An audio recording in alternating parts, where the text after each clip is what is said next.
Greetings, everyone. Aloha, and welcome to the Center for Chinese Studies webinar series at UH Maloa. My name is Wang Wensong. I'm a moderator and organizer of this series, and I teach Minqing China in the History Department. Today's presentation is the fifth event of our newly launched sub-series called Understanding China. This sub-series aims to foster more balanced and more systematic understanding of China from a range of disciplinary and thematic approaches. Today's topic is Zhou Enlai, a towering figure in modern Chinese history. He was the first premier and foreign minister of PRC, probably the most beloved political leader in 20th century China. Among his numerous contributions, Premier Zhou led the way to opening China to the West and stood for international cooperation and peaceful coexistence. What is his extraordinary life story and how to connect it with our challenging times? What lessons can be learned from him that can help us better understand China today? We are fortunate to have a full panel of distinguished speakers today, helping us make sense of those important questions. They come from different backgrounds and different age groups, and they are joining us from different parts of the world, which is a good testament to the widespread global influence of this extraordinary political leader. Another good testament is the Zhou Enlai Peace Institute, founded right here in Honolulu by two of our speakers, Ms. Zhou Xiaofang and Mr. Michael North, on November 11, 2011. It is an international group that creates public education projects about Zhou Enlai for the purpose of promoting world peace. Today's event is a perfect occasion to celebrate the 10th anniversary of this institute. Congratulations. Before I introduce the four speakers, on behalf of the CCS, I would like to thank you all, especially our panelists, for joining us from different parts of the world. I would also like to take this opportunity to introduce the hardworking team of CCS staff members led by current director, Professor Yumin Bao, Associate Director, Dr. Cindy Ning, and Program Coordinator, Ms. Sun Jianing. During this session, if you have any questions about technical or logistic issues, please use the chat forum that will be monitored and answered by Dr. Lin and Ms. Sun. Today's event is co-sponsored by the Zhou Enlai Peace Institute. We would like to thank and acknowledge our co-sponsor for their support. And the CCS is committed to building a more inclusive and dynamic local community by promoting community voice and the exchange of ideas. And now, it gives me great pleasure to introduce our four distinguished speakers. All of them have a rare combination of talent and skills in multiple fields. The first speaker is Mr. Michael North. He is co-founder of the Zhou Enlai Peace Institute and original founder of North Communications, a leader in multimedia touchscreen networks. A prominent entrepreneur and private investor, Mr. North has extensive relationship across China and helped create and host a syndicated TV series called Understanding China, which is also the title of this sub-series of CCS webinar. The second speaker is Ms. Ma Mengjia. She is a Chinese engineer, project manager, public speaker, and a certified Guinness World Record adjudicator. She is China's ambassador to World Speech Day and runs the international TED franchise in the heart of Shanghai. Our third speaker is Dr. Elisabet Sahtouris. She is an internationally known evolution biologist and futurist, author, speaker, and sustainability consultant to businesses, government agencies, and other organizations.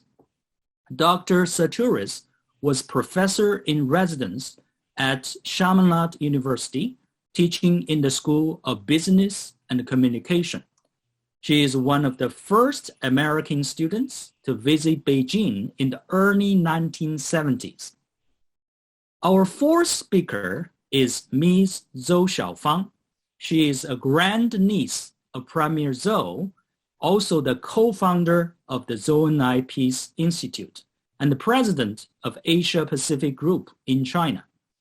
Ms. Zhou is not only a seasoned business manager, but also a writer, editor, TV host, and a film producer. She has completed on-location production in more than 20 cities for the making of the documentary In the Footsteps of Zhou Enlai. In terms of format, the four panelists will each speak for about 15 minutes. Then we will open up for Q&A. At any time during the presentations, we invite the audience to use the Q&A forum instead of the chat function to send your comments or questions, which we will monitor and present to our speakers after the presentation. Please do not wait to send your questions until the very end, because then we might run out of time to answer them. We will try to take the questions in the order they have been submitted, but sometimes we have to synthesize or group them together due to the limitation of time. After today's presentation, we will send out a brief survey to our audience, and we would greatly appreciate if you can take a minute or two to give us some feedback. So without further ado, let me turn over to Mr. Michael North.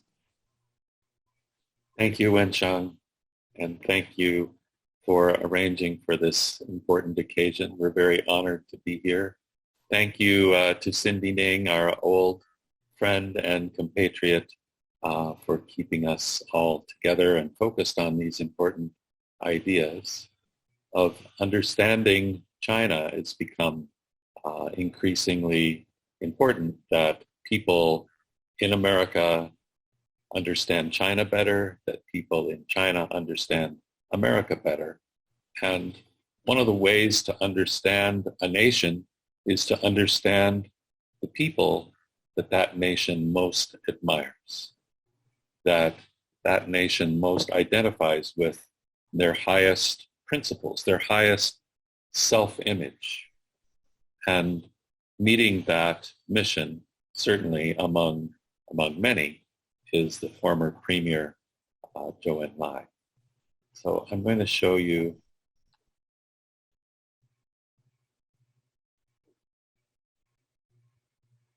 this is the title of our session today. And I'm going to start by talking about really what is Zhou Enlai's greatest intellectual, diplomatic, and economic achievement from his many, many years in public service in China. In the middle of the winter of 1953, when things were looking pretty bleak in the world, if you know your history, you know that, especially in Asia, this was a very difficult time. And Zhou Enlai was always a peacemaker, and he wondered, is there anything that everyone can agree upon? Are there any principles, no matter who they are, regardless of race or culture or wealth or geography or ideology? Are there any principles that are so core, that are so consistent that we could all agree on them? So he wrote these 5 principles, and they're very simple. And they have become the basis of all modern Chinese diplomacy. If you're going to join the foreign ministry in China and seek to become a diplomat, you learn the 5 principles first. And those principles still hold. everywhere in a great many walks of life in China, not just in government and diplomacy, but in business as well. And I can tell you by my observation that these principles are universally understood and respected. It's not like everybody memorizes them and says, oh, these are Zhou Enlai's principles. No, these are embedded in the way people think of themselves and their society and their duty to country and to the world. So here's a very short description with some visual enhancements of those 5 principles. The first principle, mutual respect for each nation's territorial integrity and sovereignty. Like the earth element, each nation's land is fundamental. We all have the right to walk on this land and seek our destiny in the land of our birth. The second principle, mutual non-aggression. We should discuss, listen, negotiate, and compromise, and not use force against each other. Like the metal element, we use the sharpness of the sword of intelligence and respect, which is far more powerful than the sword of steel.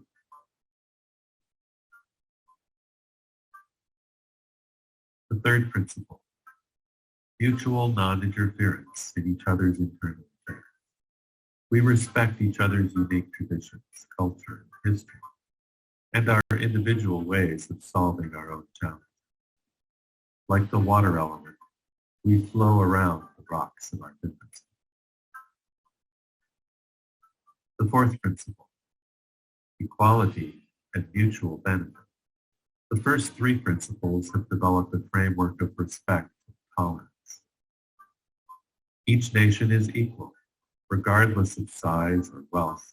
We help each other grow with sustainable economic and social development, like the wood element, which is useful to all, creating wealth and practical benefits.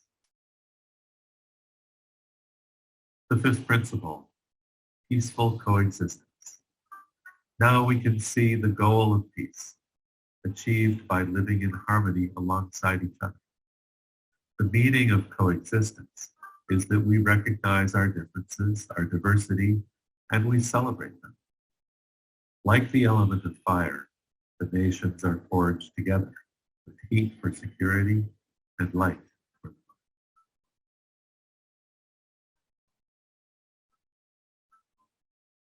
the So here are those principles again, just to round them up. Mutual respect for territorial integrity, sovereignty. The idea that we all are born in a certain time and place and with a certain culture and certain language. We all have a natural affinity and affection for our land. And if that is broken, if that connection is broken between people and their hearts and the land, as we say here in Hawaii, the aina, then peace is very difficult to attain.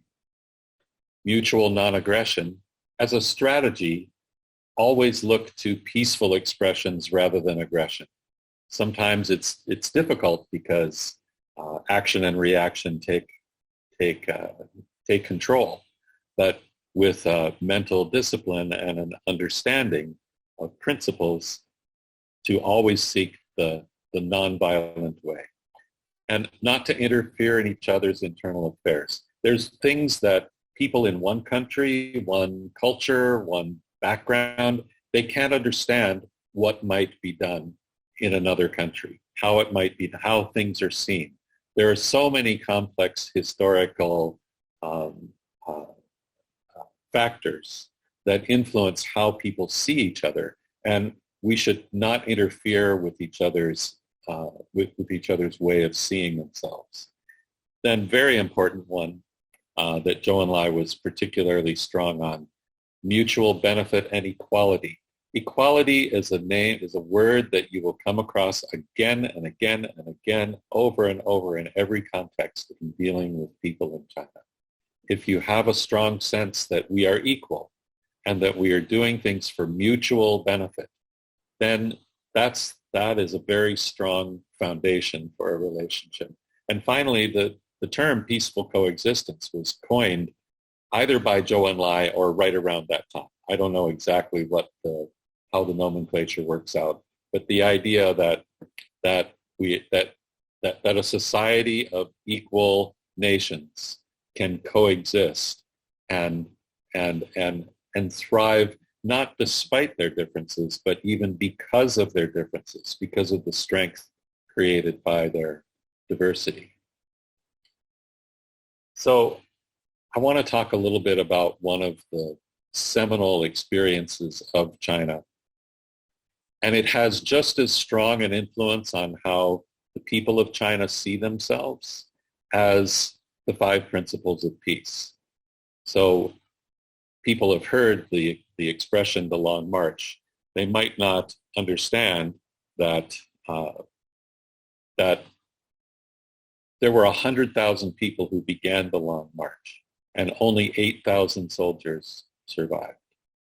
Over a period of just over a year, in 1934 and 1935. And Zhou Enlai was one of the leaders of that march. He was deathly ill. He fell off a horse. He broke his arm. His wife was with him. She had a miscarriage. There were thousands of people who fought courageously and who sacrificed their freedom and their lives on the Long March. It's a complex piece of history, but I want to boil it down to one thing.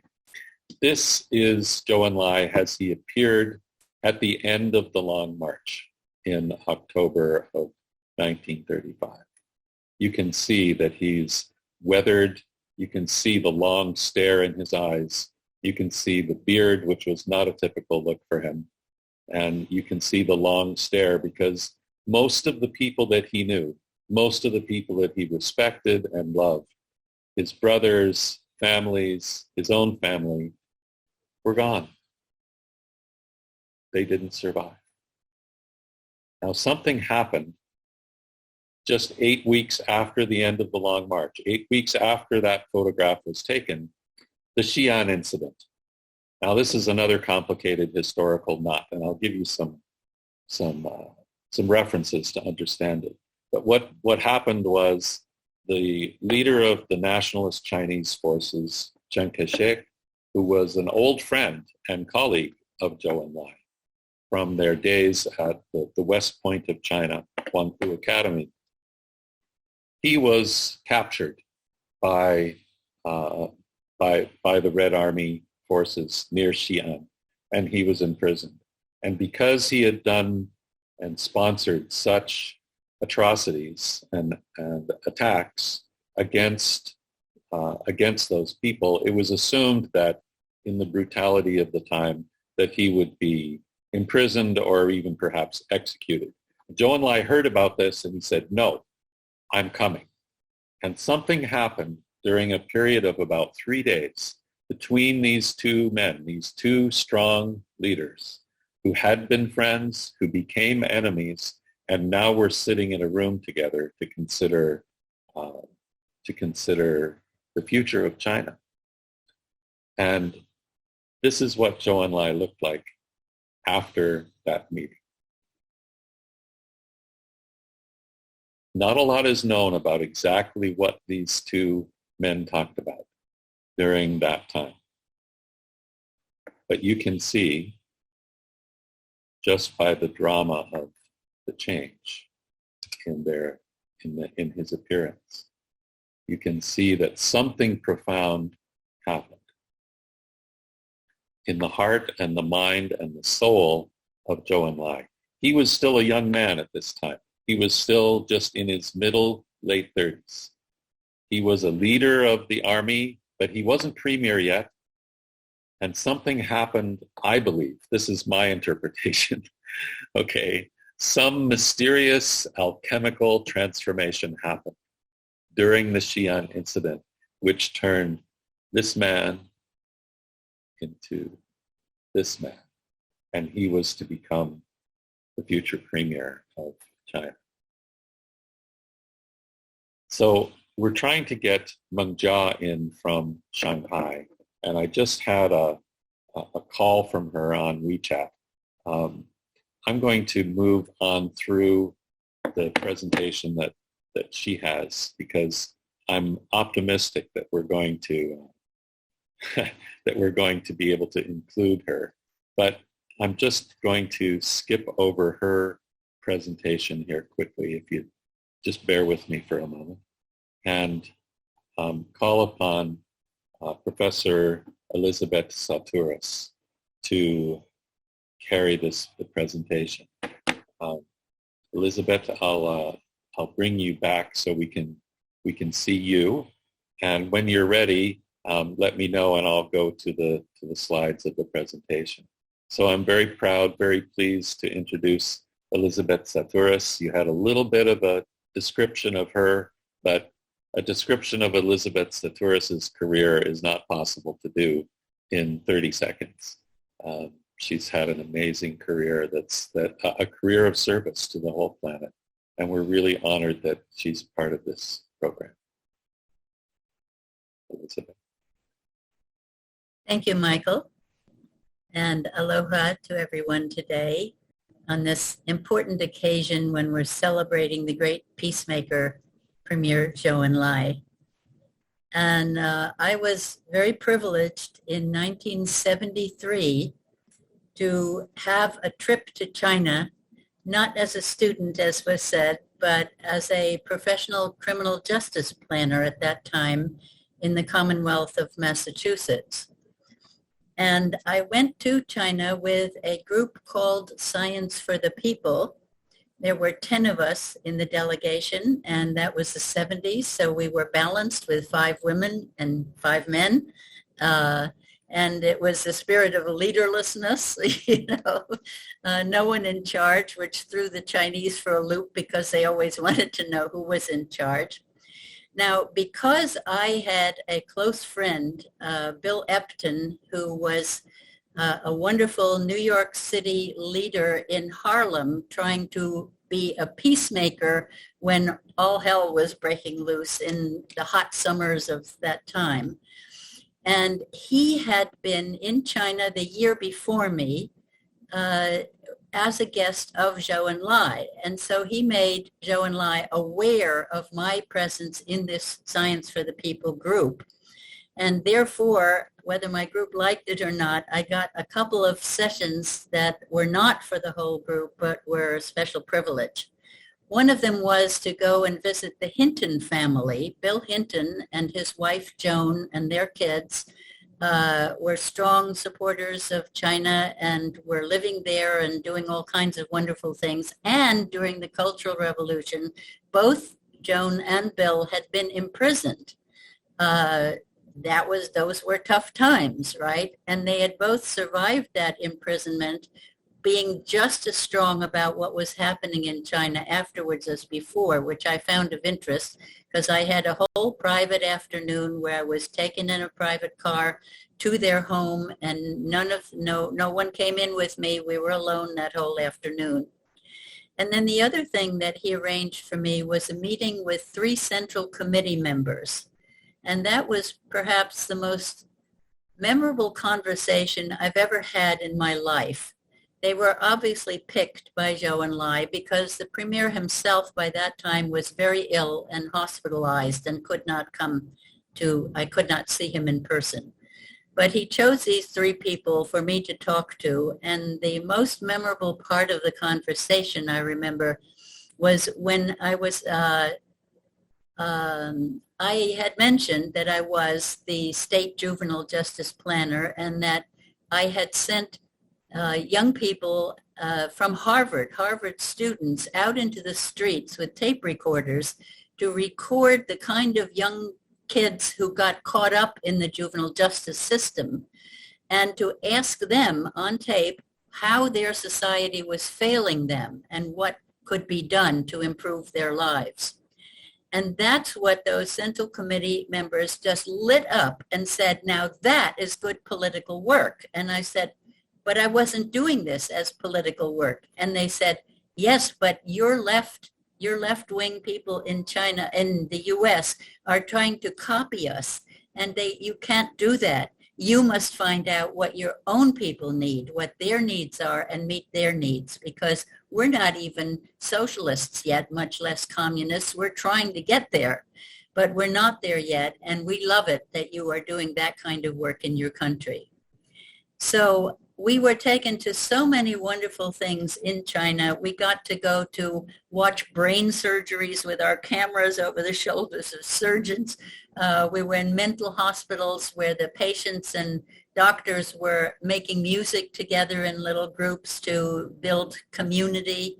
We went to see farmers who had taken in academics who were sent to the countryside to learn, it's true, to learn what was going on in their country outside of laboratories.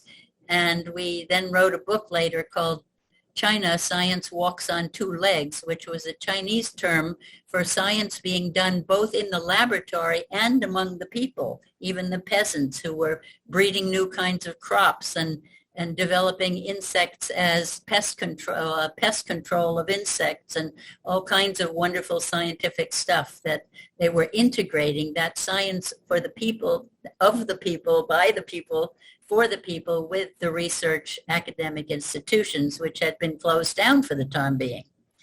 So to make this very long story short, we also went to acupuncture labs, and we went to so many things. The highlight was a trip to a place called Red Flag Canal. And so I want to end my little talk with some slides that Michael has helped put together for me. If you want to play those now, Michael.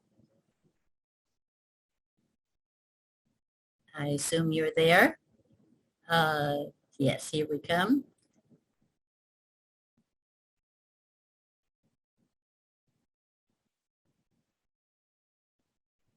That's a picture of me in my office as a juvenile justice planner when I had just come back from China in 1973. And the Boston Sunday Globe sent a photographer and then wrote an article. And I posed this way because behind me is actually a poster I had brought from China of Red Flag Canal. Now, the story of Red Flag Canal, where we were taken to see this huge desertified valley with many, many villages in it dying of drought. And this is why the story is relevant for us today in a time of climate change.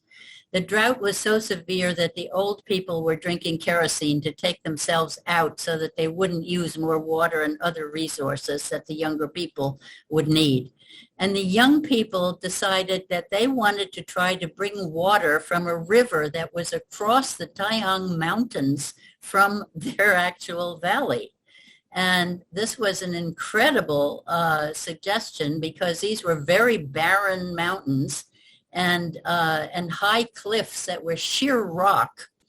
And in the first slide, you can actually see the young people swinging from the cliffs on homemade ropes with homemade tools. They had smelted iron from the dry red earth of their valley floor to make shovels and hammers and chisels and picks to do this thing, because they had actually proposed this crazy concept to the government, who had sent out engineers to trek these mountains. And the engineers said, it's flat out impossible. There's no way to bring the water across those mountains. And as soon as those engineers left, these young people who were being told things like women hold up half the sky and you can do anything if you set your mind to it, they started to do the project without the permission from the government.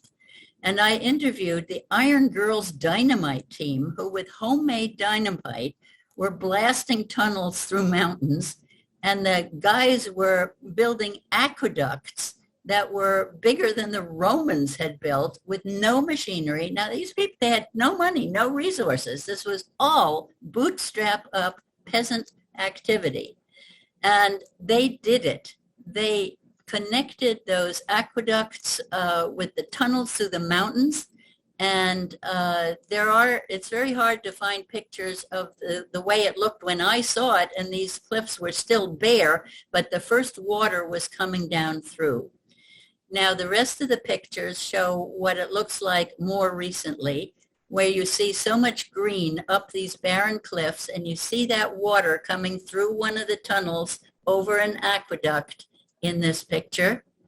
And the next one,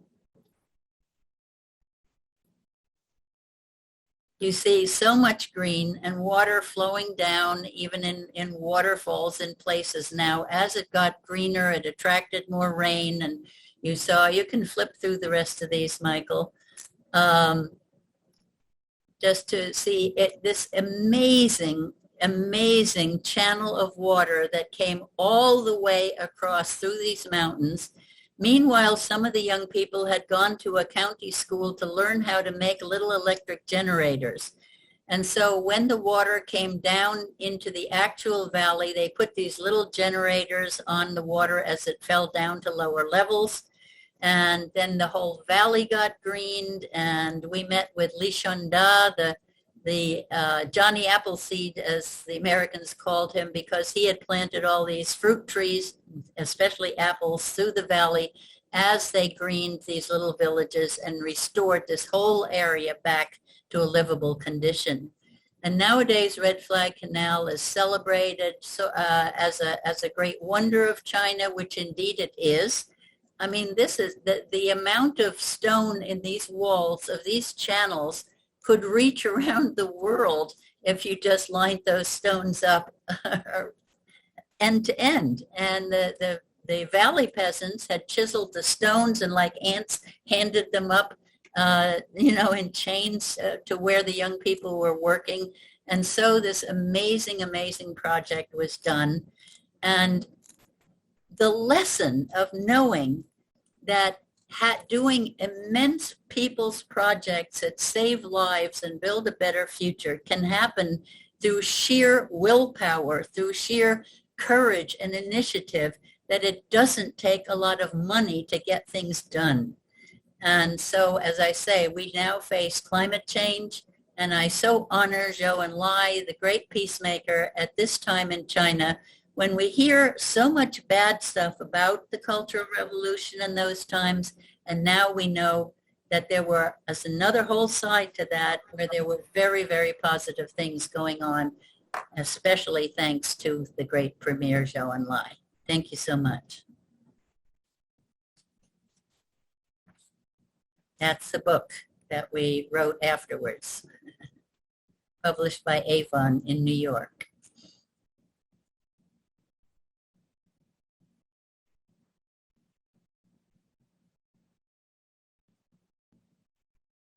Next.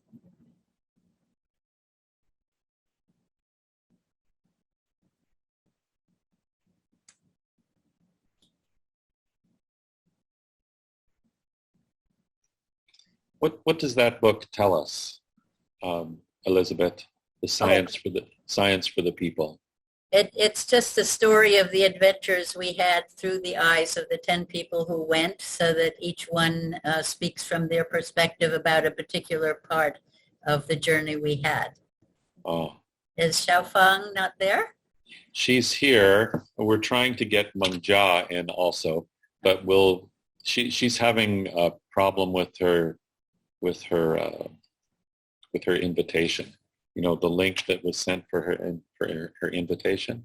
So I'm trying to work through that with her while we're going through the program. Are there any questions in the chat by any chance? If we need to fill in time? I think we'll just go on with Xiaofang, and if we can get Wencheng, is that okay? If we can get, oh, look, there's Ma Mengjia. Look at that. Yeah. Great. Okay. Ma Mengjia, we can't hear you. You're muted. There. Okay, finally I get in. Sorry. Yes. All right. Okay, Ma Mengjia, just introduce yourself briefly, and I'll get to the beginning of your presentation. Okay. Welcome. Hi, everyone. My name is Ma Mengjia. I'm from China now. I'm in Shanghai. Actually, if it is not so early today, I plan to go to the Zhou Enlai's race station to make this presentation. But it's so early, so I cannot go there. And now I'm at my home. And yeah.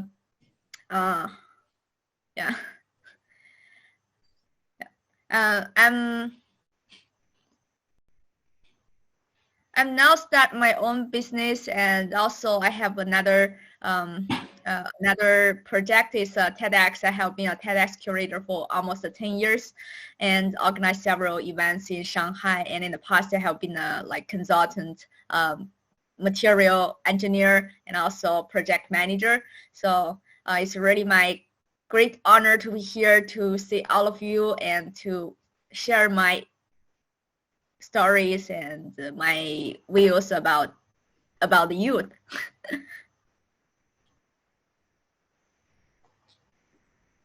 Okay, thank you.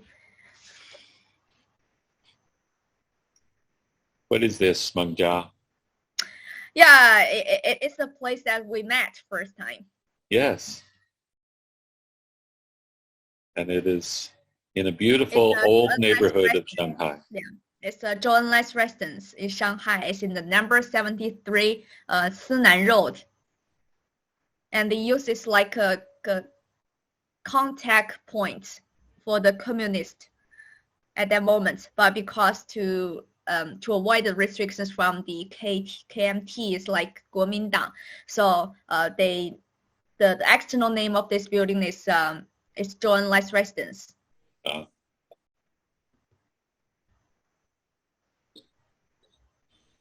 Yeah, I just went there yesterday afternoon and took these pictures. So this is part of a beautiful garden out back behind the house. Yeah, it's a European style house. And a lot of things happen in this house. And people, communists during like 1945, 46, at that moment, the communists use this as a contact point. And this is the picture that is a famous moment when Zhou Enlai take the report with the journalist from external, domestic journalist, and also the foreign journalist. So the day that we met, there were some students there from outside Shanghai. Tell us a little bit about that, and we'll show a little video of these amazing young people.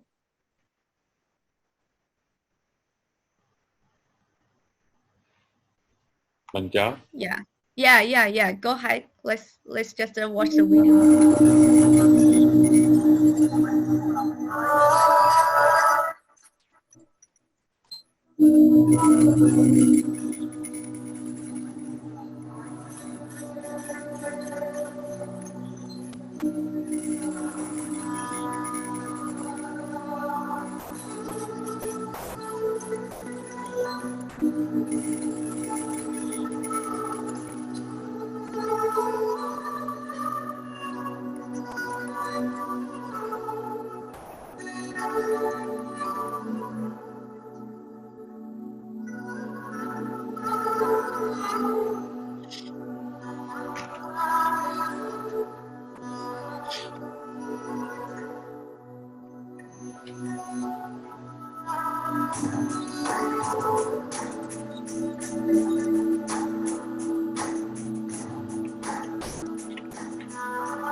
So Mengjia, you were there and you saw these students, and they're from outside Shanghai. They'd never actually been into the old part of the central city of Shanghai. This was all.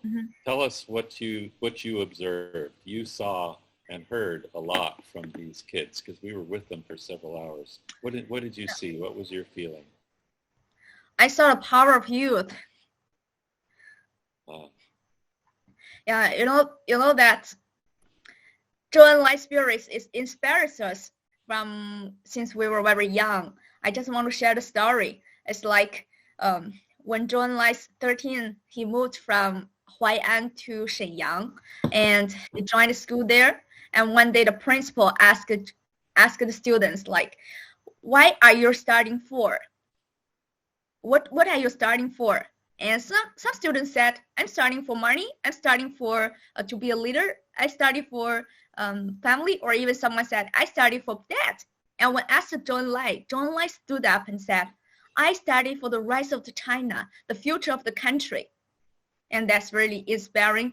And that is the very famous story that we learned since we were in elementary school. It's in the elementary school course book. So the spirit, when everyone thought of themselves, Zhou Enlai, just at the age of 13, has already think about the country, the future of the world.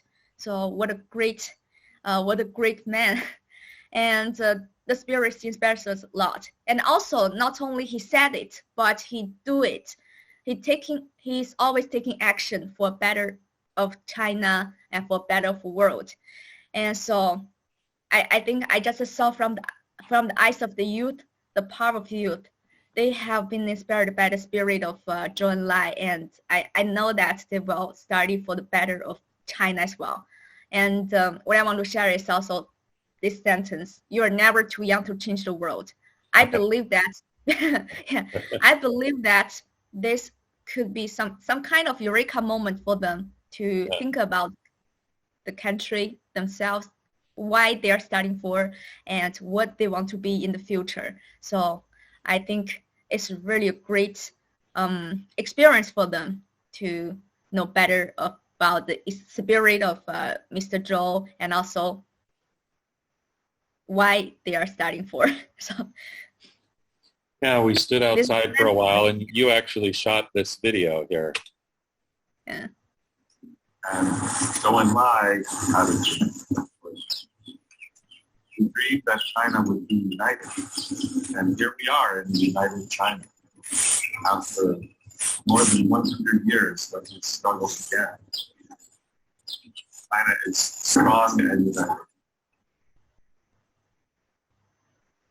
And there was a gentleman there who was a leading research biologist, very prestigious institute, and he came literally across the street from Sinanlu, from his hospital. He came to join us. And Mengjia, he's speaking Chinese. Maybe you can tell us after we play this. You can tell us a little bit about what he says. It's quite short, but if you can help us. Yeah.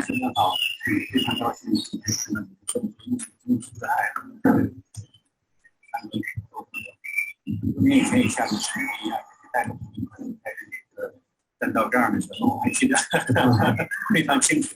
那时候我也是想做个 scientist， 但是我是 scientist 做科学家，现在我是做公益科学家，在美国待了20年。前天是我回到上海工作的，所以我的这个工作单位跟周公馆。What is he telling us, Mengjia?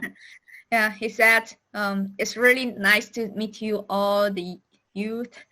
And this just reminded me when I was young, just like you, to wear the red.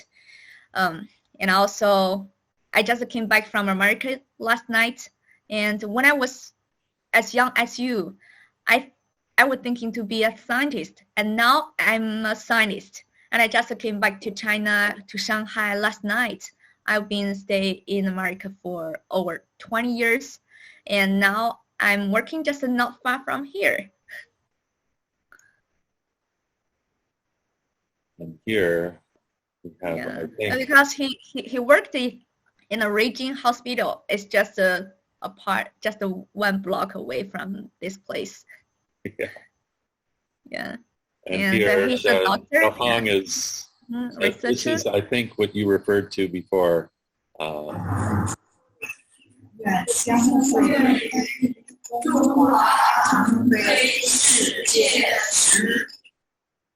What did they say?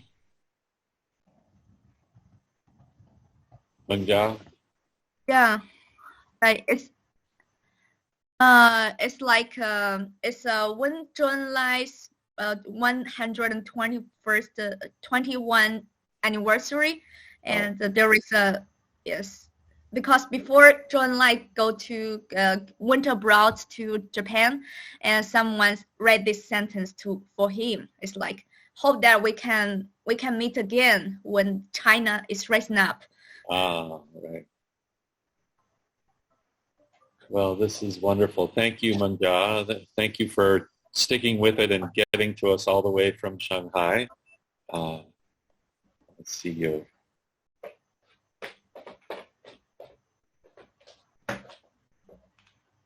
Want to see your face again. Yeah, because the alert just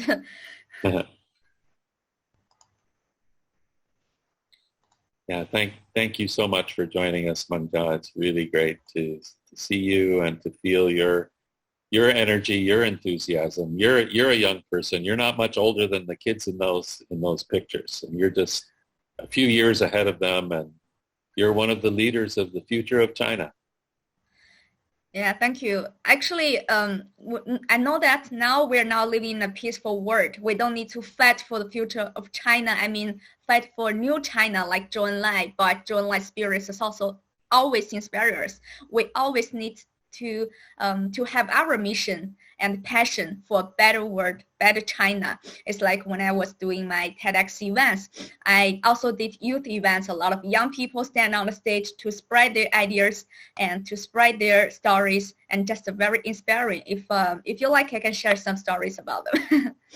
Yeah, let's share what kind stories. of now Chinese young people to do at this moment, how they did their mission and how they do something special, how they just follow the word.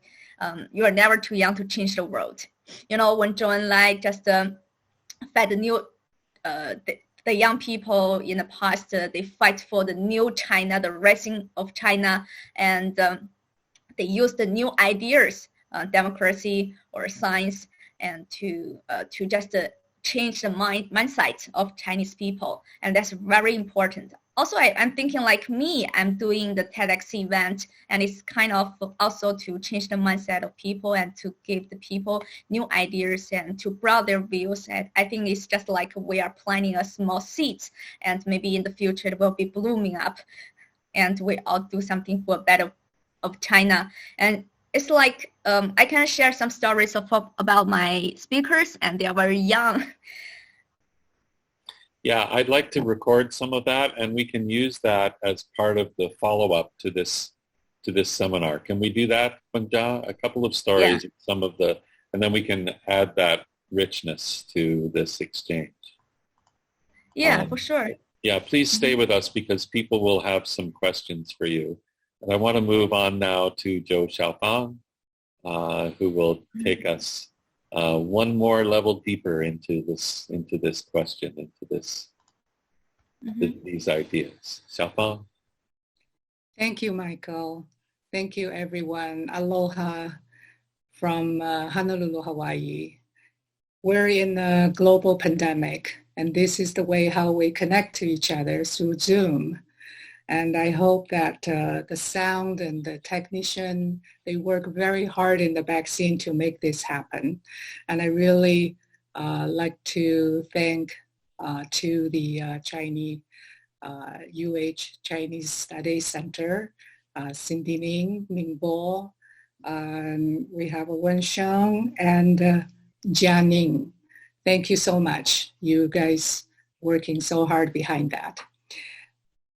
There's so much to learn about China, and to learn about China with thousands of years of history. how we can start. It started the people. You know, you want to understand China through people. And the best people, exemplar, that people from China who love their leaders and peacemakers and scientists and teachers and the family members. So who are these people? So in 2000, actually when I was just freshly graduated from high school, I went to Zhou Enlai's hometown, Hawai'i, Jiangsu province, People's Republic, China. And at that time, the Zhou Enlai residence was just opened not long ago. There wasn't Zhou Enlai Memorial Hall at that time. So walking into the Zhou Enlai residence, I recognized the pictures that I grew up, that my parents are showing me. So this is one of them. On the left is Madame Deng Yingqiao, is a wife of Zhou Enlai. And the center is my great-grandfather, Zhou Songyao. And on the right is my granduncle, Zhou Enlai. This picture was taken in October, actually early October 1949, when China just announced the new China, the People's Republic of China. So Zhou Songyao received a letter from Zhou Enlai to invite him to go to Beijing to have a meeting with him. And here he was almost 80 years old at that time. And he doesn't have, he has one son, but many grandchildren.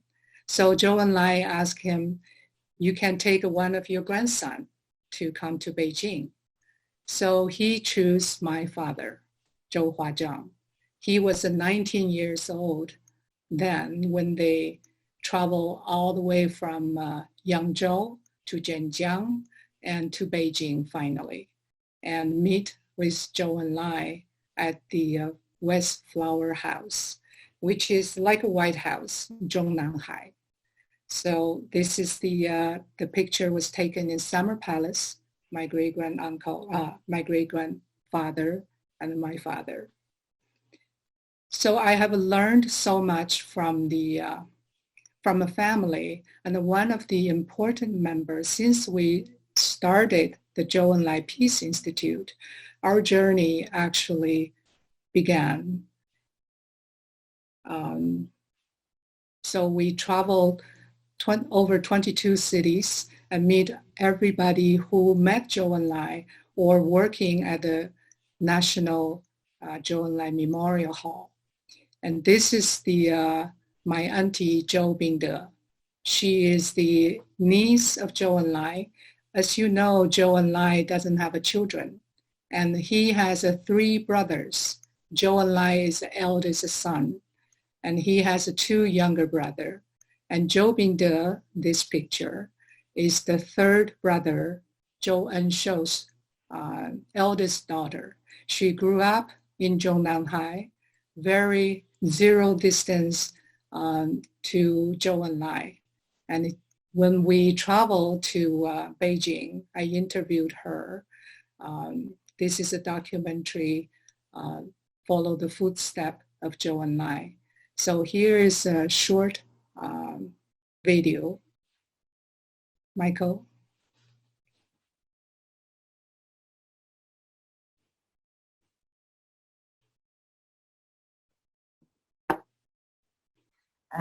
他从哪方面说呢？反正我觉得我印象最深的就是2点啊，一个是因为他已经是国家的领导人了嘛，一个国家的总理了。中国呢几千年的这个封建社会啊，有一种很不容易抹杀的一个传统习惯，就是他那个职位高了以后，他的这个亲人呐、后晚辈啊，好像都觉得有点特殊，应该有点什么特殊的待遇啊。这是多少年、几千年来吧，封建社会也留下来的这种痕迹，一种传统的一个记忆。但是呢，戴贝就专门跟我说呢，就是我们是共产党，我做国家总理啊，是为全国老百姓服务的，不是给周家人服务的，不能够为周家人去谋利益。所以我们不可以在外面去讲跟他的关系。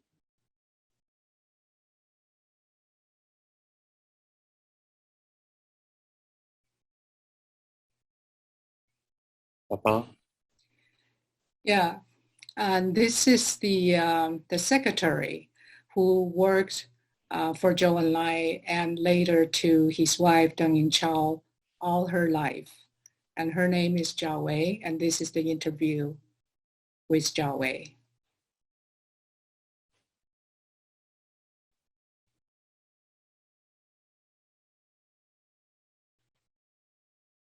继续宣传周恩来的一些事迹，我觉得这是一个非常有意义的事情，因为周恩来是我们中国的伟人、领导人，当了26年的总理，他也是世界的伟人，这是世界公认的。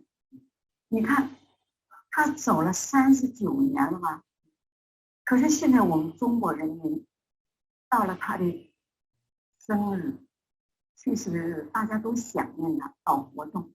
那今天你作为周家的晚辈和你的先生、美国朋友和大卫先生能这样去奔波做这件事情，我觉得是非常有意义的啊！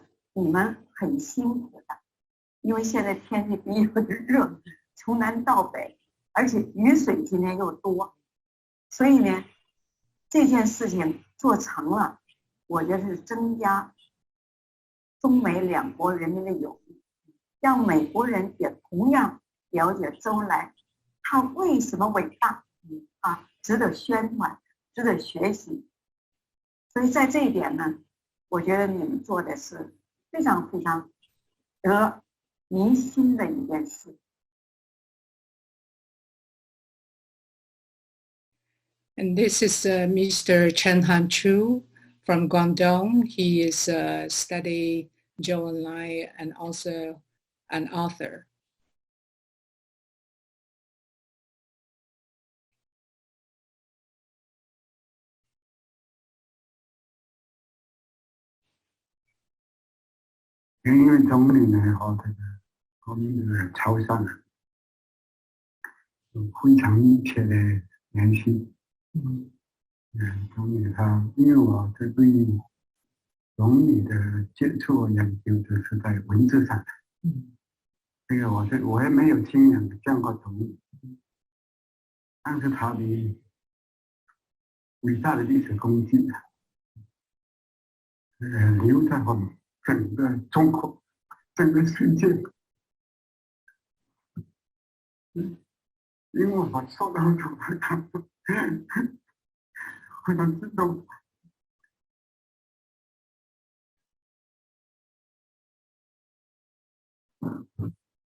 So during the footsteps, we, as mentioned earlier, there are over 22 cities. We visited National Museum, Memorial Hall, and libraries and residents. And we met so many people, children, teachers, workers. They are just to have that shooting the documentary film and follow the footsteps of Zhou Enlai. It's very meaningful journey for myself. And also, I think it's a good time for people to learn more about China through people's China from their eyes. Michael, can you show the? We conducted dozens of interviews, seeking the untold story, the feeling inside the history, the personal connection to someone, heard and recorded the living history, and history began to awaken for us.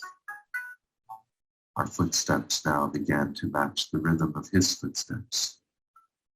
We were getting closer.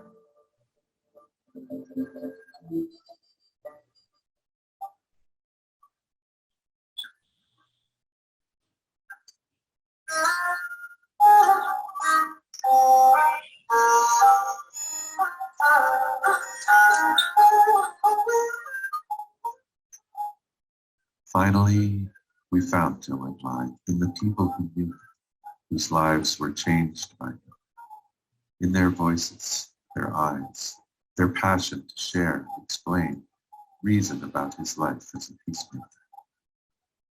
Guides, scholars, members of the Zhou family, children. As we met Zhou Enlai's people, his presence became clear and alive.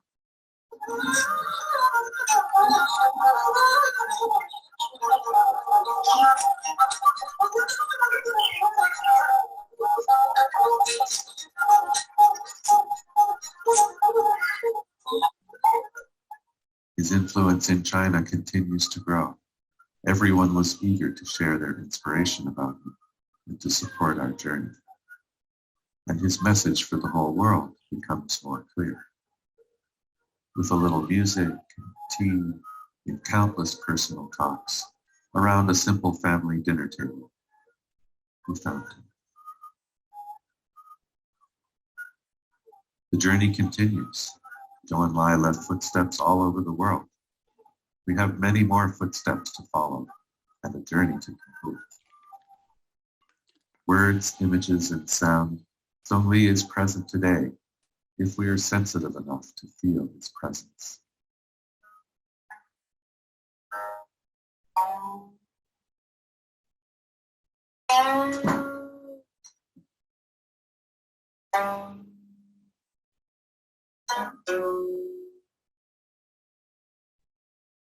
We are quiet, clear and peaceful as he was.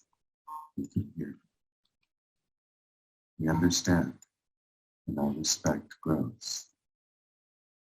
We may become worthy of his legacy for China and the whole world, to walk in his footsteps, and to find the true meaning in our own footsteps, in our own life journey. Supremacist.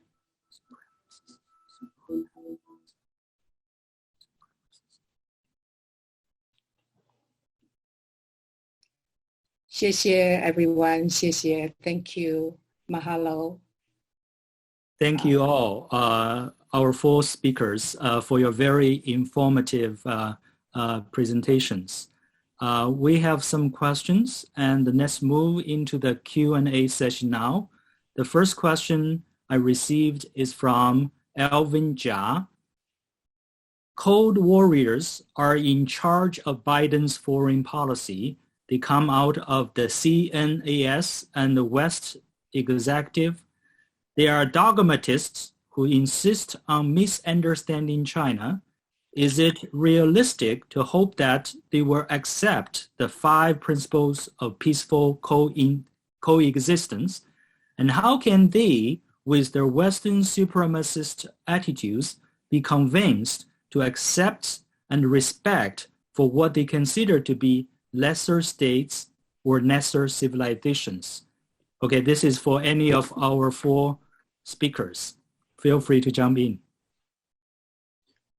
I appreciate the direction that the questioner takes here and share the underlying concern, but I'm also very optimistic that the process of diplomacy that is taking place now through the U.S. State Department and through the many organizations that advise and consult, it's going to take time for the true relationship between China and the U.S. to develop. It's been there were a lot of changes over the past 4 years, and a lot of trauma to the fundamental relationship.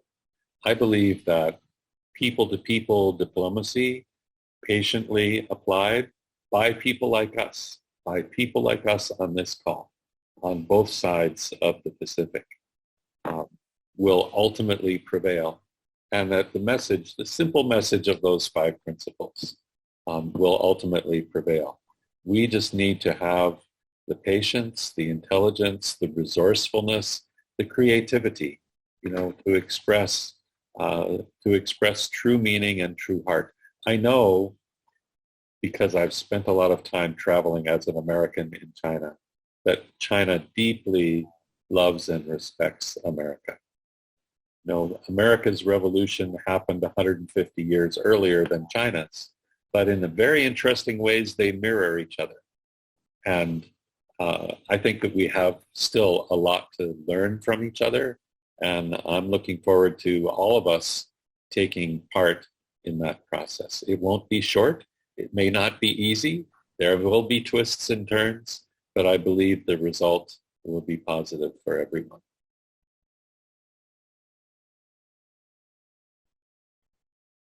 Any other observations, comments from our speakers? I wanted to note something else that came to mind in watching the videos, especially the video of Zhou Bingde. There's a big campaign in China, anti-corruption. Anyone who uses their public position to trade for private advantage is examined and they're pulled back. And if they really commit, corruption crimes, then they're severely restricted. That comes from a very strong positive place. And it comes from the example of Zhou Enlai. He set an example of selflessness, of service, of dedication to the public that is at the highest level of the standard of American politicians and European and Canadian, everyone. When you have a public position, then your responsibility is to the people, not to yourself.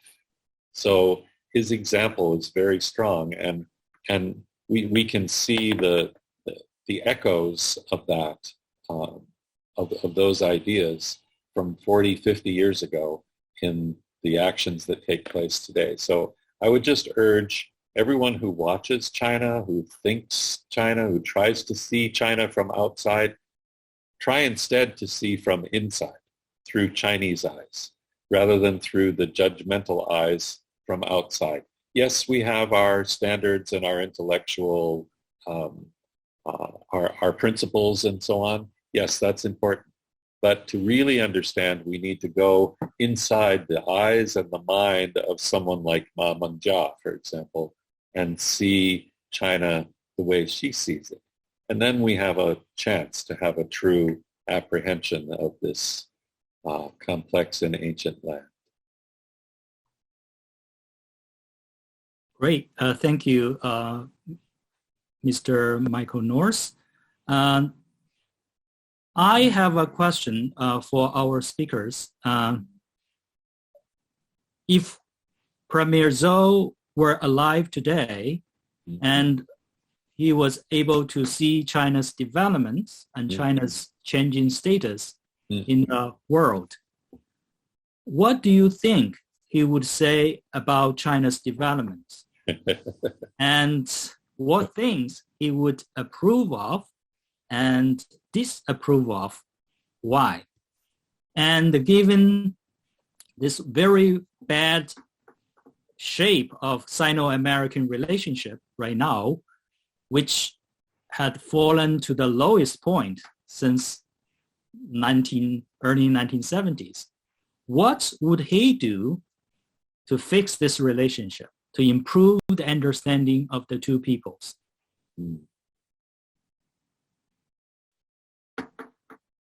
I don't want to take up too much air, but I do have some thoughts on that if I would like to share. what would Zhou Enlai do? He would do something like ping pong diplomacy. He would break the mold.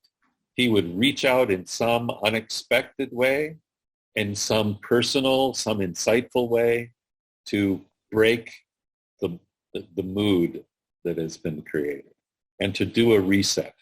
Now, I don't need to tell people on this call what was ping pong diplomacy, but he applied that principle throughout. I have a video of Zhou Enlai and Richard Nixon, President Nixon, walking together into the conference room where the Shanghai Communique was being prepared. It was a moment of high tension. Both countries had come to a place, and both leaders had come to a place where their reputation, their position was on the line. They had to have success. And there's this shot, there's this video of Zhou Enlai and Richard Nixon sort of talking shop as they walk in saying, "How are you feeling today?" "Oh, I'm feeling great. I was up late. I didn't get any sleep." "How much sleep did you get?" "Oh, like 4 hours." And Nixon comes back and says, "Oh yeah, that sounds about right." And you could tell that he was a master of creating a sense of comity, a sense of exchange. One of my favorite sayings of Premier Zhou is, "I never met a man who I regarded as an enemy." So what would he do? Zhou Bingde asked me this question one time. She said, what do you think Zhou Enlai would do if he was alive today and if he was 30, 40 years old in 2021? What would he be doing? I thought about it for a while and I said, I bet he would be CEO of a really successful .com company. I bet he would be making change from the bottom up with people and how they relate and connect to each other. I bet he would be the greatest CEO of China. So based on that, I actually wrote a paper on Zhou Enlai as the CEO of China. And I'll provide a link to that. We published that at Nankai University at a conference there. And a lot of people were amused by the premise, but I think they were provoked by the concept and by the answer.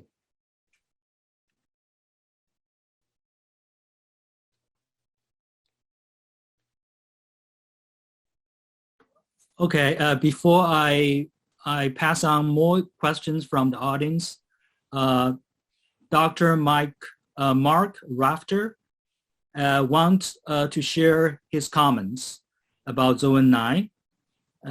The world is currently devoid and in need of a great statesman.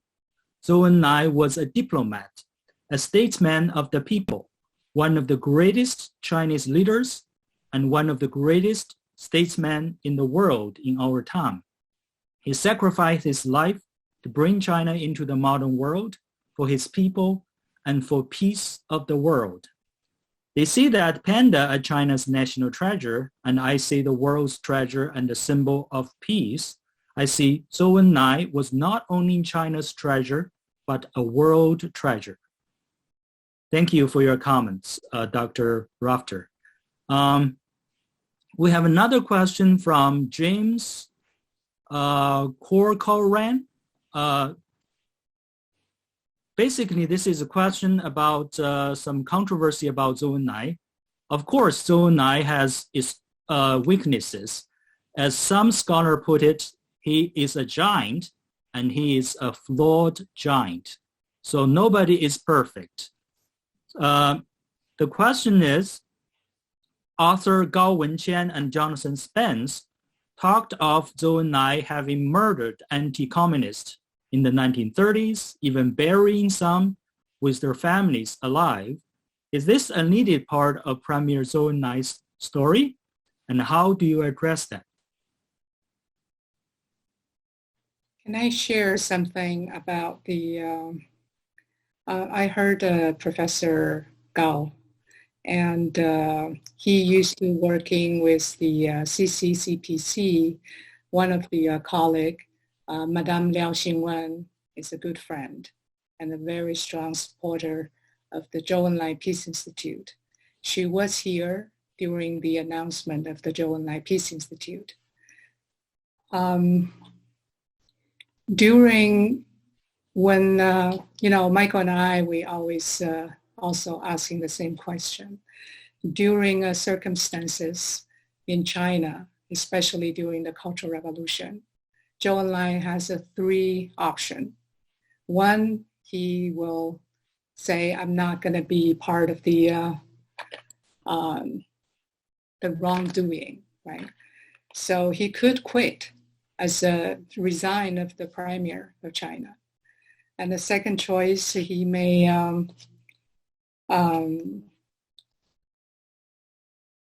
just follow the massive crowd and just be part of it, And number 3 is he remain his position and try as much he can to protect many people as he can. The best way he knows how. And what is amazing to me is everywhere I travel to meet lots of people, drivers and teachers or just ordinary people, shops. When they mention about Zhou Enlai, there's an inner feeling that the only description I can relate is that you with your father or you with your beloved one. And you understand how that feeling is. This is a very real when we did the footsteps.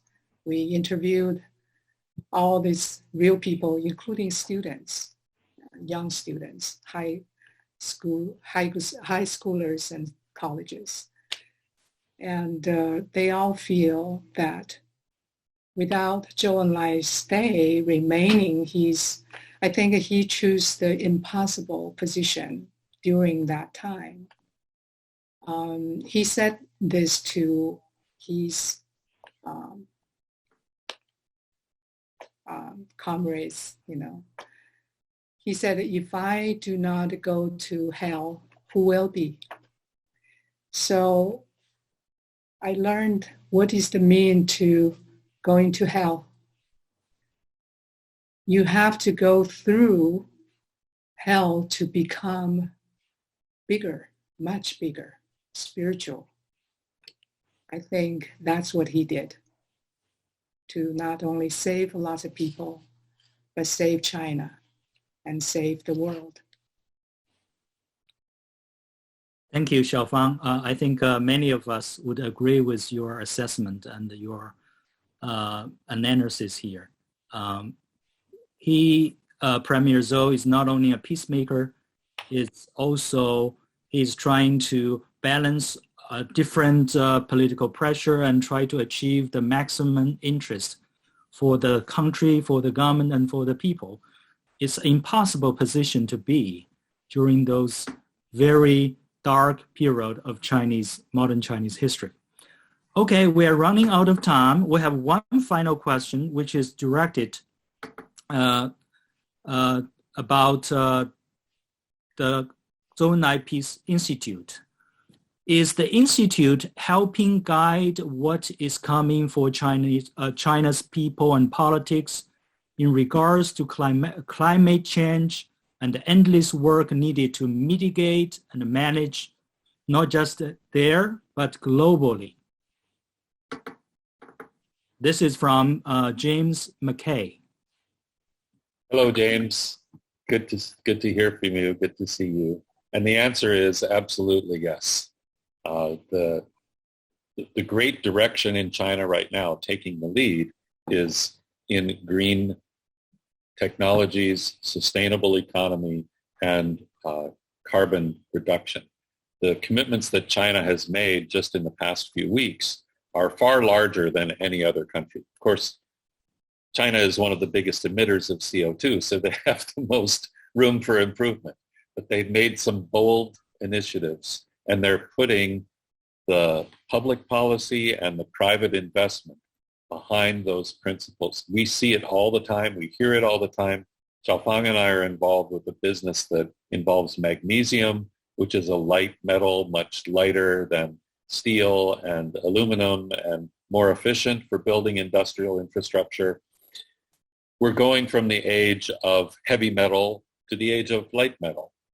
And it's a common refrain. We've been asked by the Ministry of Information and the Shanghai Academy to prepare some thoughts on this from the American perspective, to bring advice and ideas into the mainstream of China's policymaking groups at the Shanghai Academy and at the Academy of Sciences.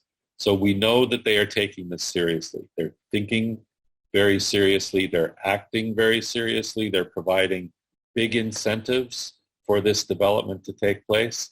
I know, Ma Mengjia, you're involved with businesses in Shanghai and all around central and southern China that are emphasizing these new technologies. And young people are being given a lot of energy. So, just going back to Zhou Enlai again, he was in some ways the first environmentalist of China. He didn't want to waste anything ever. And he started the first hydroelectric power dams so that there could be clean energy. He tried to de-emphasize coal, although he knew that hydrocarbons were an important part of China's industrial policy.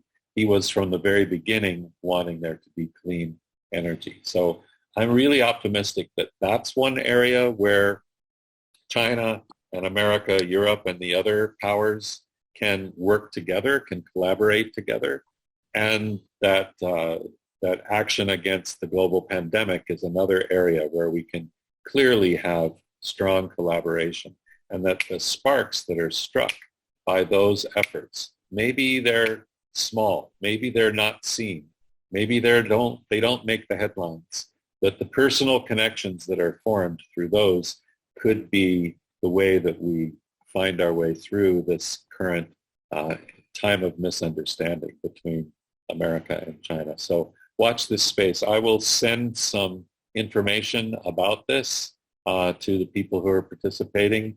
There was a major paper that was just published by HSBC yesterday on this topic. So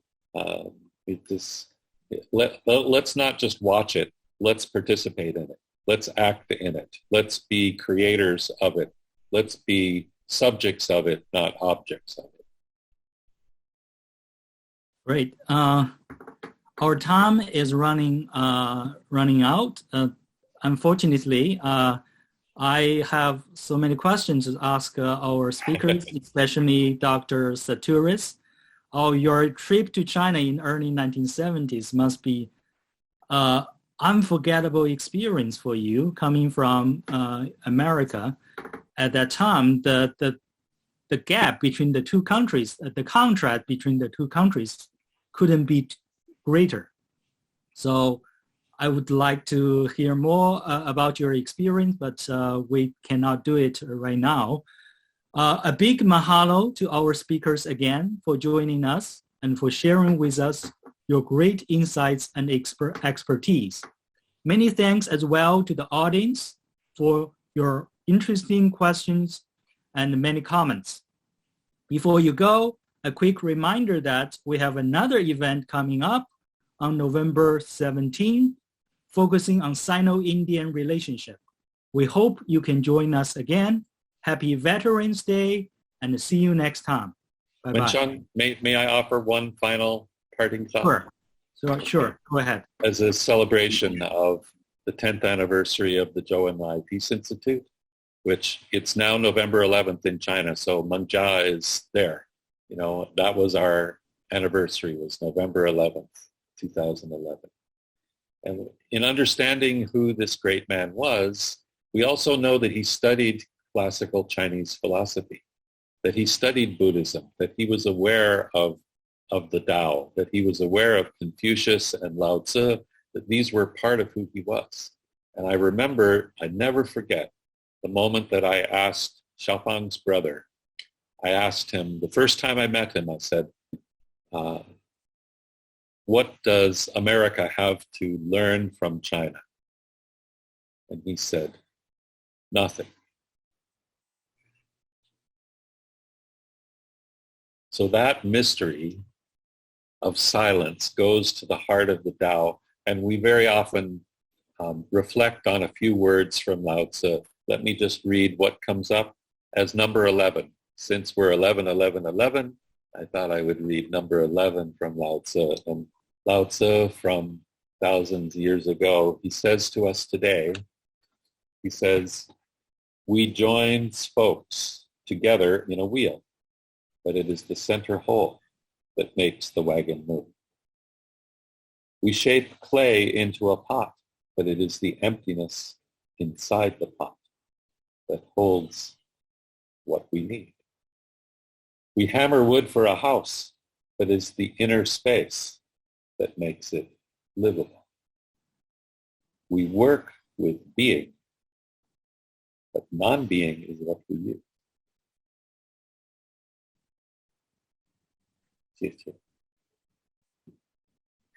Thank you very much. Okay, bye-bye, everybody. Bye-bye. Thank you, everyone. Thank you, Wenchang, Cindy. Thank you very much. Thank you.